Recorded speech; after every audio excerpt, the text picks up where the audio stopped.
حضرت سیدنا انس بن مالک رضی اللہ تعالیٰ عنہ فرماتے ہیں کہ عورتیں رسول اللہ صلی اللہ علیہ وسلم کی بارگاہ اقدس میں حاضر ہوئی اور انہوں نے عرض کی یا رسول اللہ صلی اللہ علیہ وسلم، مرد اللہ پاک کی راہ میں جہاد میں شریک ہو کر فضیلت لے گئے، اور ہمارا تو کوئی ایسا عمل نہیں جسے بجا لا کر ہم مجاہدین کا درجہ پا سکیں۔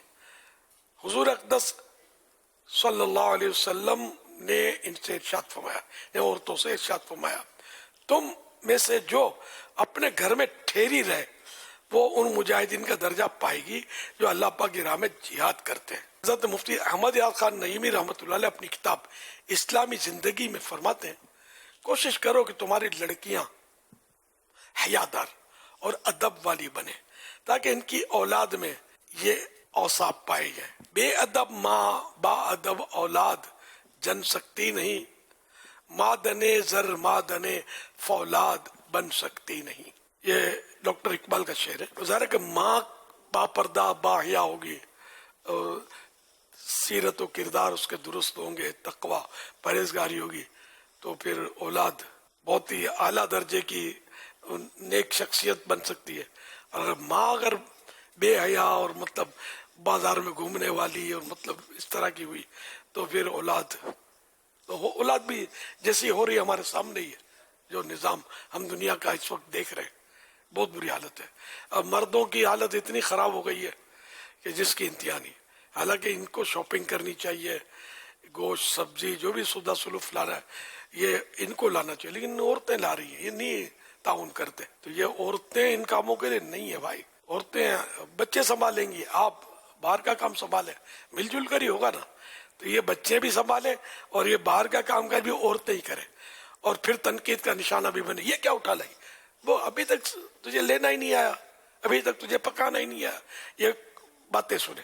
بے پردہ کل جو آئی نظر چند بیبیاں، اکبر زمین میں غیرت قومی سے گڑ گیا، پوچھا جو ان سے آپ کا پردہ وہ کیا ہوا، کہنے لگی وہ عقل پہ مردوں کی پڑ گیا۔ تو مرد نے اپنی عقل کو پردہ نشین بنا لیا اور عورتیں بے پردہ ہو گئی۔ یہ چوٹ کرنے کے لیے اکبر الہ آبادی نے اشعار لکھے، طرح طرح کے اس کے معاشرے پر تنقید کرنے والے اشعار ہیں۔ اس کا آسان سا جواب ان کے پاس یہ ہوتا ہے، مجبوری ہے، حالات ایسے ہیں، زمانہ ایسا ہے۔ تو جواب وہ تیار کرو جو قیامت میں اللہ پاک کو دے سکو۔ مجھے مطمئن کرنے کی ضرورت نہیں ہے، سمجھے؟ میں نے قسم نہیں سمجھو، بہت ساری قسمیں کھا رکھی ہے کہ میں نہیں مانوں گا اس طرح کی دلیلوں کو، نہ میں نے آپ کا کچھ بگاڑنا ہے۔ اگر نہیں مانیں گے تو یا نہیں مانو گی تو میں کیا بگاڑ سکتا ہوں؟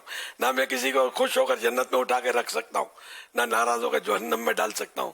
میں تو خود اللہ پاک سے اپنے لیے خیر اور بھلائی طلب کرتا ہوں۔ تو ہم سب مل کر ہی اللہ پاک کی بارگاہ میں جھکے رہے کہ بس اللہ پاک ہماری اصلاح کا کوئی سامان ایسا کر دے کہ ہم سدھر جائیں، ورنہ حالت یہ کہ وہ کہتے ہیں نا، ہم نہ سدھرے ہیں نہ سدھریں گے، قسم کھائی ہے۔